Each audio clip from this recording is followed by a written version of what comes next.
dan merasa aman. Saudara yang terkasih di dalam Tuhan kita Yesus Kristus, dalam hidup ini ada kalanya kita menghadapi masalah yang benar-benar serius. Namun ada kalanya kita juga menghadapi masalah yang biasa-biasa saja. Kita menghadapi masalah yang kecil, tetapi namanya masalah kecil atau besar sama saja, semua disebut masalah. Andaikan kita bisa mengabaikan semua masalah kecil dan tidak memusikkannya, maka energi kita tidak akan terbuang dengan sia-sia. Namun yang kita lihat dalam realita kehidupan setiap anak-anak Tuhan, orang-orang percaya, masalah kecil pun dibesar-besarkan sehingga terjadi pertengkaran, terjadi permusuhan, terjadi berbagai macam masalah. Sebenarnya dalam kehidupan kita sebagai orang percaya, ketika ada masalah kecil, kita tiadakan. Benar? Ketika ada masalah besar, kita kecilkan. Untuk itulah kita harus mempraktikkan kasih dalam kehidupan anak-anak Tuhan atau orang-orang percaya. Saudaraku yang terkasih di dalam Tuhan, ada begitu banyak gangguan-gangguan kecil yang terjadi dalam kehidupan kita, dalam rumah tangga kita, yang akhirnya menjadi persoalan. Misalnya, Mama Samuel suka makan gorengan, ya. Papa Samuel suka makan yang manis-manis. Pasti akan terjadi suatu masalah, walaupun itu masalah kecil. Misalnya, karena buru-buru pagi-pagi sudah telat mau berangkat kerja, baju Papa Samuel asal dibuang saja di tempat tidur, ya. Kemeja di atas tempat tidur, celana di lantai, itu akan menimbulkan masalah. Sebenarnya sepele, tidak perlu dipusingkan, tapi biasanya perempuan akan merepet, ya. Kadang-kadang perempuan itu jadi stres sendiri, gila sendiri, ngomong sendiri, ya. Orangnya udah pergi, anak-anak udah berangkat ke sekolah, suami udah berangkat kerja, perempuan ngomel sendiri, tidak karuan. Nah, masalah-masalah ketidakcocokan, masalah-masalah yang sebenarnya tidak perlu dibesar-besarkan, akhirnya menjadi besar karena kita yang tidak bijaksana. Firman Tuhan katakan orang bijak berhati-hati.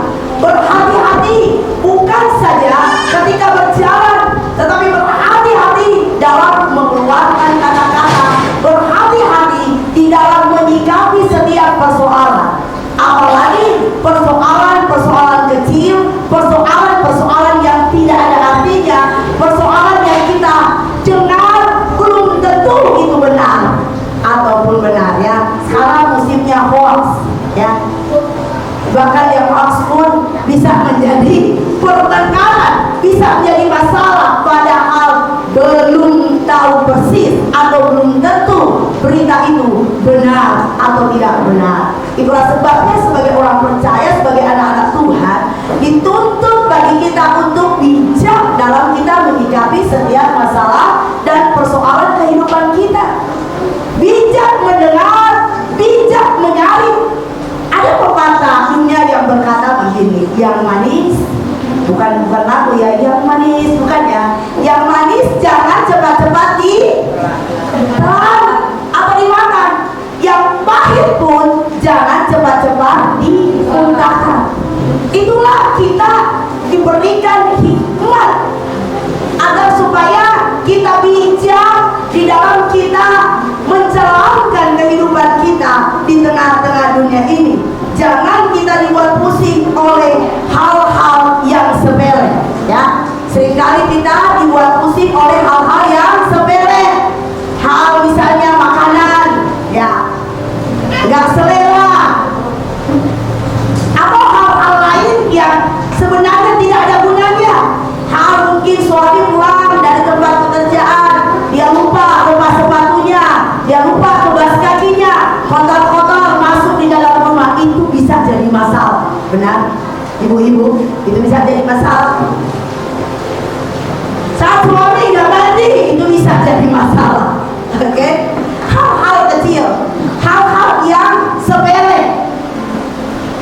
Semakin kita sering mempersoalkan atau membesar-besarkan setiap masalah, maka hidup kita akan terasa semakin berat. Ya, pernahkah kita mengalami satu masalah atau persoalan kecil, sebenarnya hanya kecilnya, hanya ketidakcocokan, hanya misalnya begini, tidak ada gula di rumah, cuma minta tolongnya suami pergi belikan gula dulu Pak di warung seberang, tapi suami mungkin karena kecapean dia tidak pergi beli apa yang disuruh istrinya, akhirnya itu menjadi pertengkaran, bisa berhari-hari nggak ngomong hanya karena nggak beli gula. Ada yang seperti itu di sini? Ada? Nggak ada yang ngaku. Itu realita yang terjadi.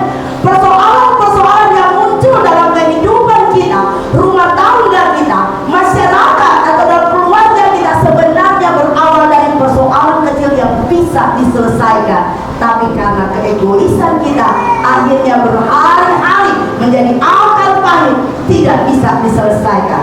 Bahkan kalau kita mau tahu berakhirnya sebuah pertemanan, berakhirnya sebuah rumah tangga, pertengkaran-pertengkaran yang muncul sebenarnya berawal dari persoalan kecil yang bisa diselesaikan, pada akhirnya tidak bisa diselesaikan. Misalnya kekecewaan. Berapa banyak di antara kita yang sering kecewa? Kecewa pada suami, kecewa kepada istri, kecewa kepada gembala, kecewa kepada RT, RW, kecewa kepada pemerintah.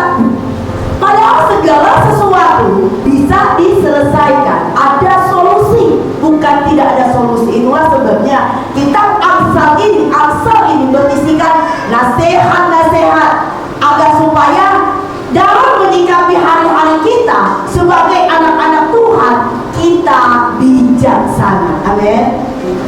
Anak-anak Tuhan adalah anak-anak pembawa damai sejahtera. Makanya hanya orang-orang Kristen yang bisa berkata atau yang sering kali mengatakan Shalom, Shalom, membawa damai sejahtera.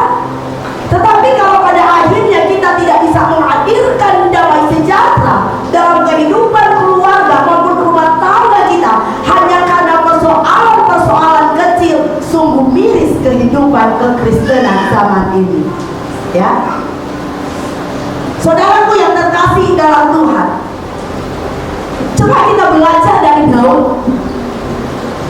Daud mengalami begitu banyak masalah, Daud begitu banyak mengalami persoalan ketika dia dikejar-kejar oleh Raja Saul. Raja Saul ingin membunuhnya, bahkan ketika anaknya pun ingin membunuh dia, ketika dia dalam lembah kekelaman. Tetapi saudaraku, mari kita belajar dari sosok Daud. Dia merespon masalah dengan datang kepada Tuhan. Amin. Saudaraku yang terkasih dalam Tuhan, kita tidak akan memiliki kekuatan jika kita mengandalkan diri kita sendiri. Tetapi ketika kita mengandalkan Tuhan, maka kita akan memiliki respon yang baik terhadap setiap masalah dan persoalan kecil atau besar. Kalau kita meresponi setiap masalah dengan baik, maka masalah kecil tidak perlu menjadi masalah yang besar. Begitu banyak anak-anak Tuhan yang jatuh terperosok karena keegoisan, karena tidak mau saling mengalah satu dengan yang lain, karena tidak bijak menyikapi masalah dan menjadikan masalah sebagai satu alasan agar bisa bertengkar. Kan bebas, nggak ngomong sama suami, ya kan, nggak ngomong sama istri, pergi pagi pulang malam, nggak masalah, orang lagi malahan kok. Saudara, tanpa kita sadari, tanpa kita sengaja, kita memberikan celah bagi iblis, sehingga iblis masuk menggerogoti pikiran kita, dan akhirnya terjadi pertengkaran. Ketika bertengkar, yang susah siapa? Diri kita sendiri. Iblis yang senang, kita yang susah. Sekali lagi mari kita belajar pada sosok Daud yang menghadapi masalah, persoalan, dia tetap bijak. Dia lebih memilih menghindar, lari, menjauh. Ya, saya bukan berkata bahwa ketika suami dan istri bertengkar di tempat ini sama Samuel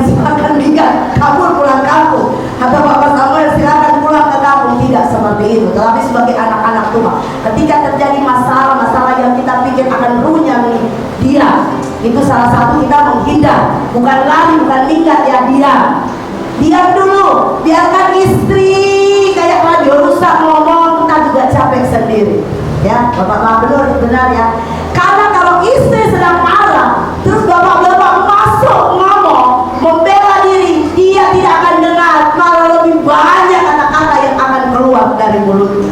Tetapi kalau kita diam, berarti kita bijak sebagai kepala rumah tangga atau sebagai suami. Demikian juga hal yang sama berlaku terhadap istri. Ketika suami lagi marah-marah, jangan masuk dengan perkataan kamu yang salah pak, kamu penyebab ini pak, kamu jangan diam. Biarkan suami ngomong. Sejauh mana sih dia bisa berkata-kata kalau kau diam? Tapi ketika dia diam, barulah kita memberikan penjelasan. Jangan juga didiamkan terus-menerus, itu tidak baik ya. Jadi mari kita belajar untuk menjadi orang-orang yang bijak, orang-orang yang berhati-hati dalam perkataan, dalam tindakan, dan orang-orang yang menjauhi kejahatan. Orang yang berhati-hati di dalam perkataan, dalam tindakan, berarti adalah orang-orang pencinta damai yang menjauhi kejahatan. Amin. Nah, saudaraku yang terkasih, tentu tidak mudah ketika mengalami masalah dan persoalan. Tidak mudah kita sebagai orang-orang percaya bisa tetap bertahan walaupun anak-anak Tuhan, walaupun pelayan-pelayan Tuhan. Ketika menghadapi masalah kecil dan besar, kadang kita baperan ya. Nah, bagaimana caranya agar supaya kita tetap bersukacita memandang setiap persoalan dengan respon yang benar, sehingga kita tidak terjerumus, tidak terjebak, dan kita tidak berdosa karena masalah dan persoalan yang terjadi dalam kehidupan kita. Yang pertama yaitu kita memandang kepada Tuhan. Mazmur 16 ayat 8-9. Saudara, ketika ada masalah kecil atau besar yang datang dalam kehidupan kita, jangan pandang masalah itu, karena kalau kita pandang masalah itu bagian dari strategi iblis untuk menghancurkan anak-anak Tuhan lewat masalah atau persoalan yang sedang terjadi. Tetapi firman Tuhan katakan kita harus memandang kepada Tuhan. Ketika kita memandang Tuhan, ketika kita memandang kebaikan Tuhan, kemurahan Tuhan, maka masalah kecil tidak akan berarti apa-apa dibanding dengan kebaikan Tuhan. Amin. Masalah yang besar akan menjadi kecil ketika kita menempatkan Tuhan sebagai fokus utama kehidupan kita. Jadi ketika datang masalah, kita jangan fokus kepada masalah tersebut, tetapi kita fokus kepada Tuhan, memandang kepada Tuhan. Karena terkadang memang Tuhan izinkan masalah persoalan datang untuk menguji kualitas iman kita, apakah kita menjadi orang-orang yang bijak atau tidak di tengah-tengah dunia ini. Kemudian respon yang kedua, sebab Tuhan dia berdiri akan berjalan di depanmu, dia sendiri akan menyertai engkau, dia tidak akan membiarkan engkau dan tidak akan meninggalkan engkau. Janganlah kau takut dan janganlah patah.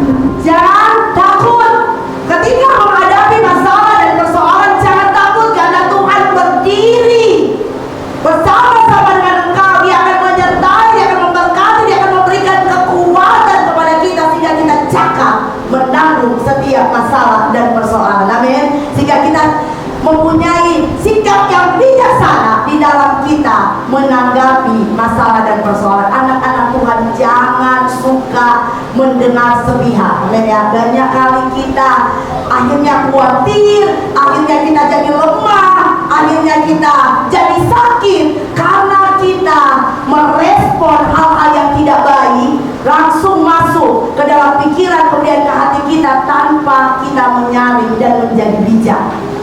Jadi marilah kita bijak di dalam menyikapi setiap masalah. Jangan takut ketika kita mendengar kabar-kabar buruk, kabar-kabar hoak, tapi biarlah kita memiliki sikap yang bijak, karena Tuhan selalu menyertai dan memberikan kita kekuatan menghadapi segala tantangan dan persoalan. Jadi yang kedua, respon kita ketika menghadapi masalah adalah jangan takut. Yang ketiga, Yosua 1 ayat 9. Bukankah telah kuperintahkan kepadamu, kuatkanlah dan teguhkanlah hatimu, janganlah kecut dan tawar hati, sebab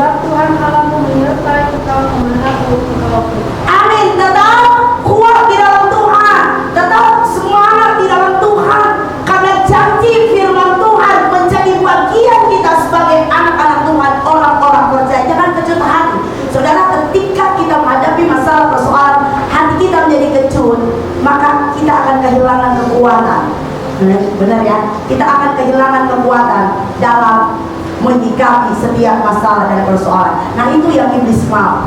Anak-anak Tuhan kehilangan kekuatan, kehilangan daya tahan tubuh, supaya setiap masalah dan persoalan menghancurkan anak-anak Tuhan. Itu strategi iblis akhir-akhir ini. Dia masuk melalui masalah dan persoalan, dia masuk melalui kabar-kabar, hal-hal yang kecil yang akhirnya melemahkan iman kita sebagai orang percaya. Anak-anak Tuhan sekarang suka dengar yang katanya, ya, benar ya?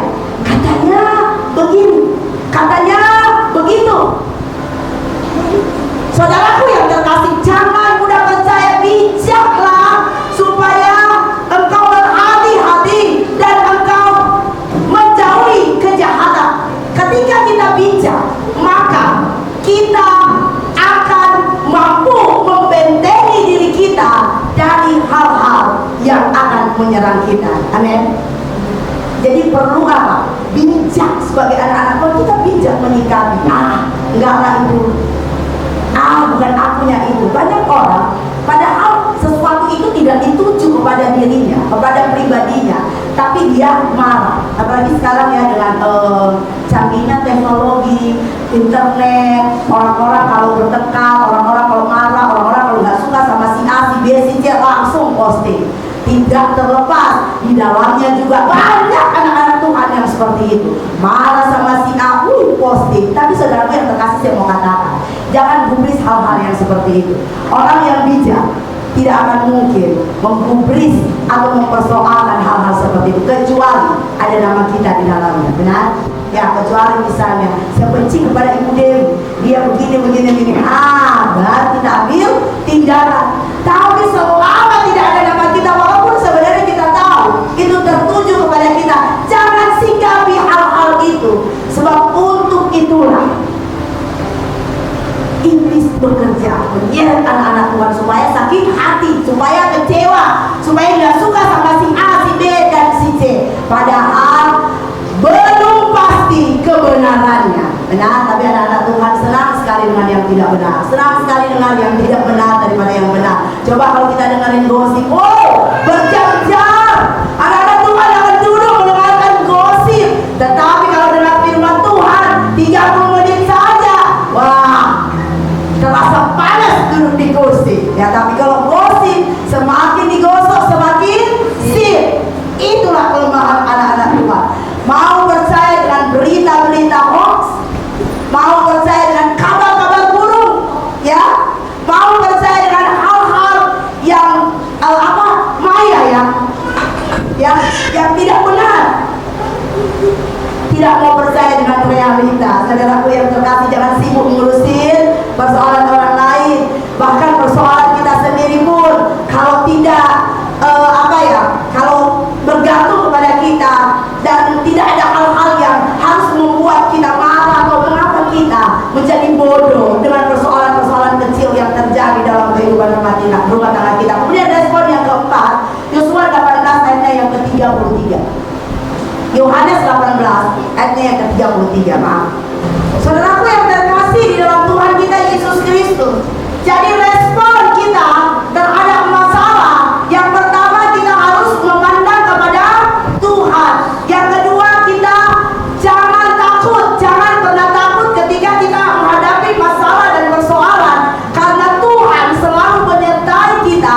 Tuhan akan memberikan kita kekuatan dan Tuhan akan menolong kita sehingga kita mendapatkan jalan keluar. Dan yang ketiga, tetap kuat, semangat, jangan kecut hati. Saudaraku yang terkasih di dalam Tuhan kita Yesus Kristus, ada begitu banyak masalah dan persoalan yang besar yang harus kita bereskan, yaitu hubungan kita dengan Tuhan.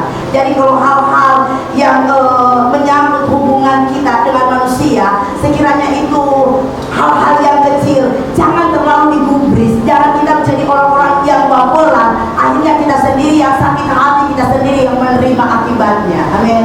Mari kita pikirkan hal-hal yang lebih indah, hal-hal tentang kerajaan sorga, hal-hal yang menyenangkan hati Tuhan. Fokus kepada Tuhan, berhati-hati menjalani hidup ini, berjaga-jaga menghadapi hidup ini agar kita tidak jatuh terperosok ke dalam pencobaan.